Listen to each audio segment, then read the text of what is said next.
Kalau aku bisa mengulang malam itu, aku akan memilih diam.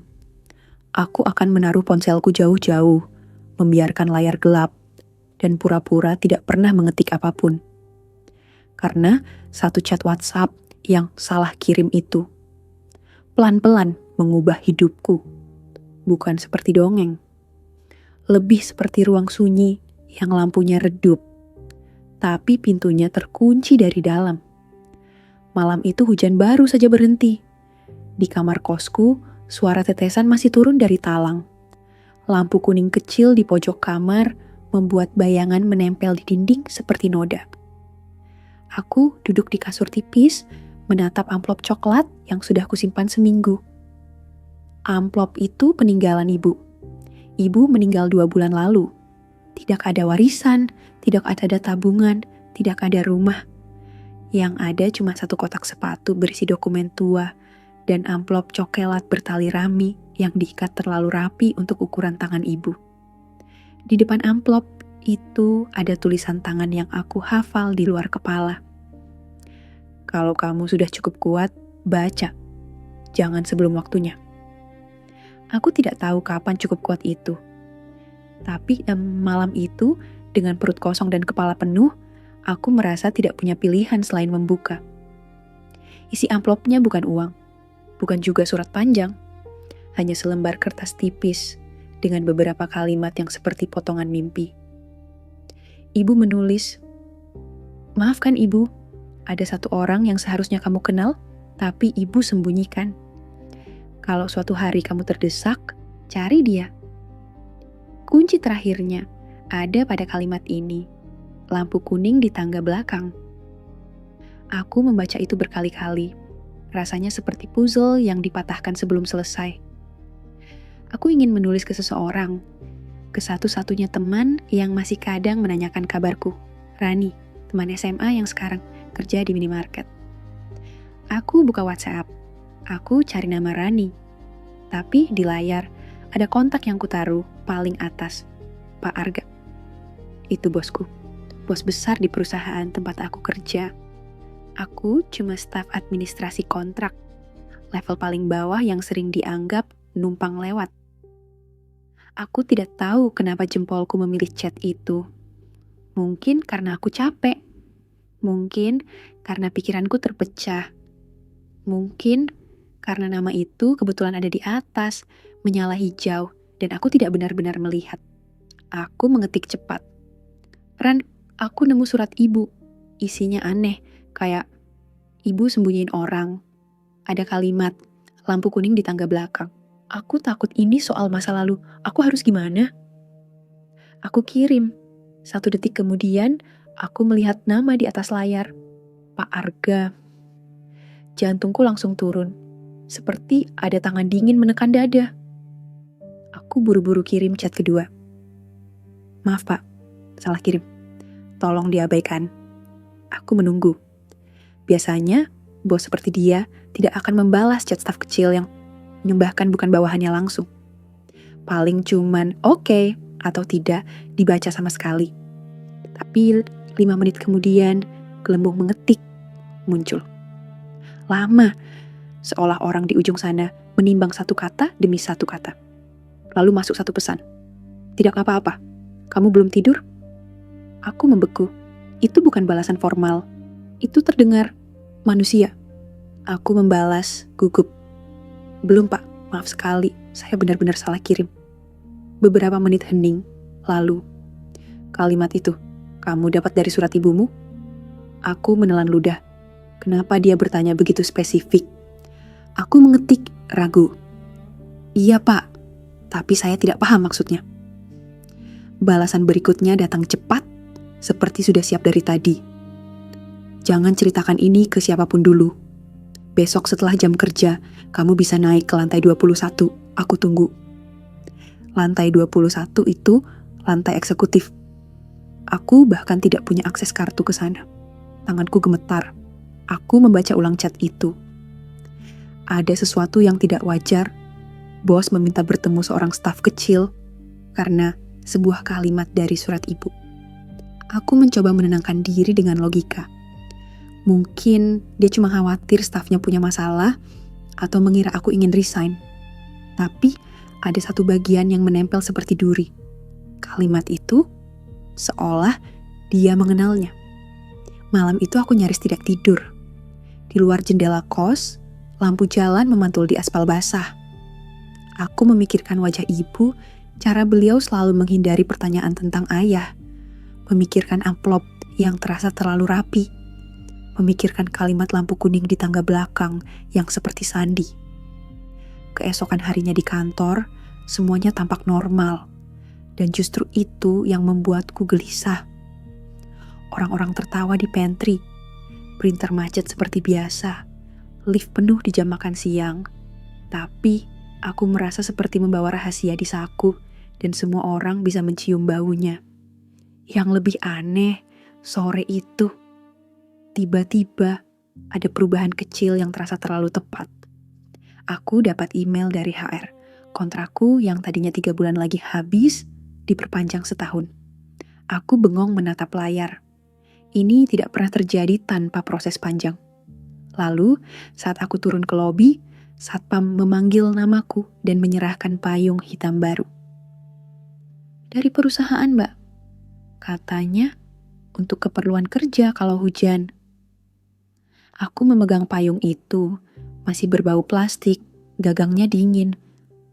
Aku merasa tidak enak. Ini bukan kebetulan. Saat jam pulang, aku berdiri di depan lift menuju lantai 21. Biasanya kartu aksesku tidak berfungsi. Tapi kali ini, ketika aku tempel, lift berbunyi pelan dan pintunya terbuka. Aku masuk. Cermin lift memantulkan wajahku yang pucat, mata yang kurang tidur. Lantai 20, satu sunyi. Lampu kuning di koridor lebih redup dibanding lantai bawah. Karpet tebal membuat langkahku nyaris tanpa suara. Aku berjalan seperti orang salah alamat. Di ujung koridor, pintu besar dengan tulisan nama, Argo Wiratama. Aku mengetuk pelan. Masuk. Suara dari dalam, rendah dan tenang. Ruangan itu luas, tapi tidak terasa hangat. Ada jendela besar menghadap kota, cahaya senja memudar jadi biru dingin. Di dalam, lampu meja menyala kuning, membuat bayangan panjang di lantai kayu. Pak Arga berdiri dekat meja. Dia tidak memakai jas. Kemeja putihnya dilipat di lengan. Wajahnya terlihat lebih tua daripada yang biasa kulihat dari jauh. Bukan tua yang buruk, lebih seperti lelah yang disimpan rapi. Dia menatapku lama, seolah memastikan sesuatu. "Kamu?" Suaranya pelan. "Namamu siapa lengkapnya?" Aku menjawab, "Gugup." "Naya, Pak. Naya Putri." Dia mengangguk, tapi ekspresinya berubah. Seperti ada sesuatu yang menggeser di dalam dirinya. "Kamu tinggal di mana?" Aku makin bingung. Ini terasa seperti interogasi, tapi nada suaranya bukan mengancam, justru rapuh. Aku menjawab seadanya. Dia duduk, lalu menyuruhku duduk di kursi seberang. Tangannya sempat meraih sesuatu di laci, tapi ia urungkan. "Aku tidak akan bertele-tele," katanya. "Surat ibumu, kamu bawa." Aku mengeluarkan amplop coklat itu dari tas. Jari-jariku masih gemetar. Dia menerima amplop itu seperti menerima benda yang bisa pecah. Dia tidak langsung membuka. Dia hanya menatap tali rami itu seolah mengenal simpulnya. Dia masih mengikatnya begini. Katanya hampir seperti berbicara pada dirinya sendiri. Aku menahan napas. "Pak, maksudnya apa? Pak kenal ibu saya?" Dia mengangkat mata. Untuk pertama kalinya, aku melihat matanya benar-benar. Bukan mata bos. Mata seseorang yang menyimpan sesuatu terlalu lama. "Aku pernah," katanya. Jawaban itu membuat kepalaku berputar. Aku tidak tahu harus berharap apa. Pak Arga berdiri, berjalan ke jendela. Kota di bawah seperti lautan lampu kecil. Dia diam lama, seolah sedang memilih kalimat yang tidak akan menghancurkan sesuatu. "Naya," katanya akhirnya, "kamu ingat ayahmu?" Pertanyaan itu seperti pintu yang tiba-tiba dibuka, memperlihatkan ruangan gelap yang selama ini aku hindari. Aku menggeleng. Ibu tidak pernah cerita. Saya cuma tahu, beliau pergi. Pak Arga tertawa kecil. Tapi itu bukan tawa bahagia. Itu tawa orang yang menahan sakit. Ibumu tidak bohong, katanya. Tapi dia juga tidak bilang semuanya. Aku menegakkan punggung. Pak, saya tidak paham. Dia balik menghadapku. Lampu meja membuat separuh wajahnya terang, separuh lagi jatuh dalam bayangan. Kalimat lampu kuning di tangga belakang. Dia menghela napas. Itu bukan sandi sembarangan. Itu kalimat yang dulu ibumu pakai untuk memberitahu aku tempat bertemu, diam-diam. Aku menelan ludah. Di kepalaku, semua yang selama ini kukira tentang hidupku tiba-tiba goyah. Ibu yang sederhana, ibu yang bersih, ibu yang selalu pulang cepat. Ternyata pernah menyimpan rahasia pertemuan di tangga belakang. Dengan pria seperti dia, aku bertanya pelan, hampir takut mendengar jawabannya. Pak, ibu saya. Dengan bapak. Pak Arga menutup mata sebentar. Lalu ia berjalan ke lemari kaca di samping ruangan, mengeluarkan sebuah map tipis. Dia meletakkannya di depanku. Aku tidak pernah menyentuh ini selama bertahun-tahun, katanya. Aku membuka map itu. Di dalamnya ada foto lama, sedikit pudar. Seorang perempuan muda dengan senyum yang sangat kukenal. Senyum ibu, hanya lebih muda. Di sampingnya, seorang laki-laki muda. Wajahnya mirip Pak Arga, tapi lebih kurus, lebih cerah. Dan di pangkuan perempuan itu, bayi kecil yang dibedong. Di belakang foto ada tulisan tangan. Untuk Arga, kalau kamu suatu hari berani. Aku merasa tenggorokanku kering. Suaraku nyaris tidak keluar. Itu? Aku? Pak Arga mengangguk pelan. Dan pada detik itu, semua yang kukira romantis sejak chat semalam, payung, kontrak diperpanjang, akses lift, runtuh. Berganti dengan sesuatu yang jauh lebih berat. Bukan cinta yang ingin memiliki, tapi cinta yang terlambat datang karena ketakutan. Aku ayahmu, katanya, suaranya serak. Dan aku tidak bangga mengatakannya setelah semuanya terlambat. Aku menatapnya, tapi aku merasa seperti menatap orang asing. Aku ingin marah, ingin tertawa, ingin menangis. Kenapa? Suaraku pecah. Kenapa baru sekarang? Dia duduk lagi, tangannya bergetar kecil. Dulu aku pengecut, katanya jujur. Aku punya keluarga, punya reputasi, punya hidup yang kubangun sendiri. Ibumu, dia tidak mau jadi rahasia. Dia memilih pergi, dan aku membiarkannya. Aku menahan napas, air mata mengambang tapi tidak jatuh. Jadi selama ini, Bapak tahu aku ada. Dia menggeleng pelan. Aku kehilangan jejak. Ibumu pintar menyembunyikan. Aku mencari, tapi tidak cukup keras. Aku seperti berharap waktu menghapus rasa bersalahku. Dia menatap amplop coklat itu lagi. Semalam, ketika kamu menulis kalimat itu, dia menghela napas berat. Aku seperti ditarik kembali ke tangga belakang itu, ke lampu kuning itu, ke suara ibumu. Aku tidak bisa pura-pura tidak tahu. Aku merasakan ruangan menjadi lebih sunyi, bahkan suara AC seperti menjauh. Lalu aku sadar sesuatu yang membuat dadaku seperti ditusuk pelan. Bapak bukan jatuh cinta sama saya, kataku lirih, seolah menjelaskan pada diriku sendiri. Pak Arga menatapku, dan di sana ada rasa sakit yang tidak dibuat-buat. Tidak, katanya cepat. Tidak pernah begitu. Aku minta maaf kalau sikapku membuatmu berpikir salah.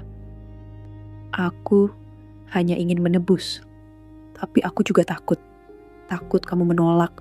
Takut kamu benci. Aku tertawa pelan, getir. Saya bahkan tidak sempat benci. Saya masih kaget. Dia mengangguk. Wajar. Aku menatap foto itu lagi. Wajah ibu muda, senyum yang kukenal. Tulisan, kalau kamu suatu hari berani. Ibu menulis itu untuk dia. Dan sekarang, Aku yang duduk di kursi ini memegang bukti bahwa hidupku selama ini berdiri di atas satu rahasia. Pak Arga menunduk, lalu mendorong sebuah amplop putih kecil ke arahku.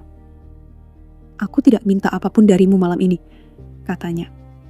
"Tidak minta kamu memanggilku ayah, tidak minta kamu memaafkan. Ini cuma alamat rumahku. Kalau suatu hari kamu ingin bicara, kamu bisa sedatak." Aku memegang amplop itu, tapi aku tidak membuka. Di luar jendela, langit sudah gelap. Lampu kota makin banyak, seperti bintang yang tidak bisa disentuh. Aku berdiri pelan. Kakiku terasa ringan tapi juga berat, seperti berjalan di air. "Pak," aku berkata, suara hampir tak terdengar. "Selama ini saya hidup dengan merasa saya sendirian. Ternyata saya memang sendirian. Karena orang-orang dewasa memilih diam, kalimat itu keluar tanpa rencana.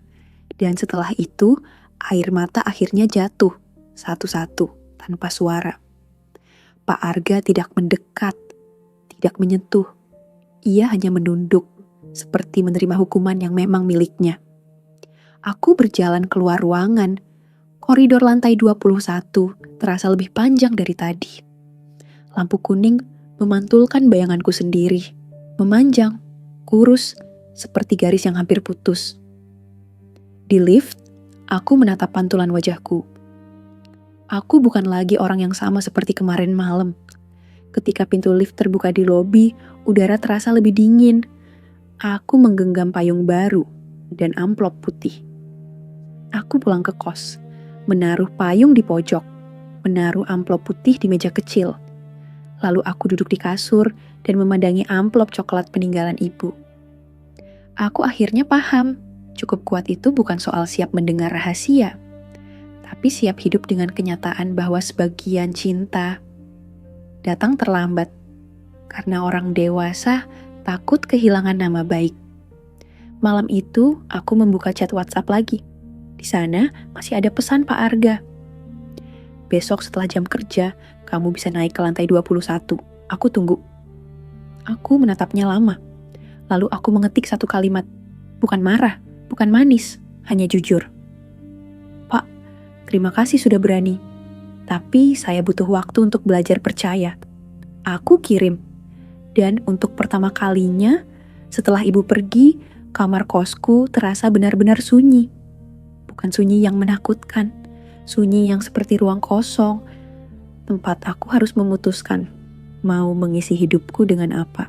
Kadang yang paling menyakitkan bukan rahasia, tapi keberanian yang datang terlambat.